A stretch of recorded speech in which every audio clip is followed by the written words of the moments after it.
So throughout what we've been talking about so far, we've been talking about you as a facilitator. But it's not always the case that you'll be on your own. So with me doing the John Muir Trail, I decided that I wanted to do it on my own. I didn't want to do it in a group with other people. The downside of doing it on your own is that if something goes wrong, you've got nobody to help you, and it can be a little bit lonely for some people. The upside is that you get to make all the decisions yourself. You don't have discussion with other people, and you are responsible for everything that happens, and you celebrate everything because you've achieved. The upside of doing it with other people is you have that companionship, that support, and the opportunity to discuss things when they're not going particularly well. And it is exactly the same for you in the classroom.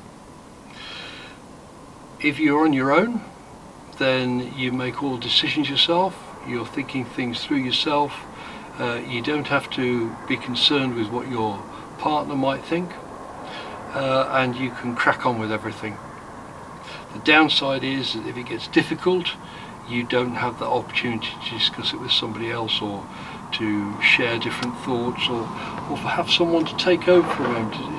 One of the benefits of co-facilitating is that it gives you time to think, because your partner will come in with a question or come in with some support, and it just gives you time to take stock and think. You don't have that when you're doing it on your own, other than perhaps at tea breaks or lunch breaks.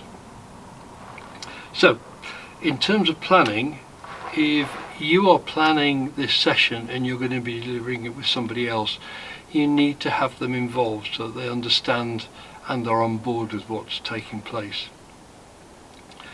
The other way around, if someone else is planning it and you are going to be co-facilitating, you need to make sure that you get yourself involved from an early stage so that you're comfortable with what's happening and the methodologies that are being used and the approaches, etc.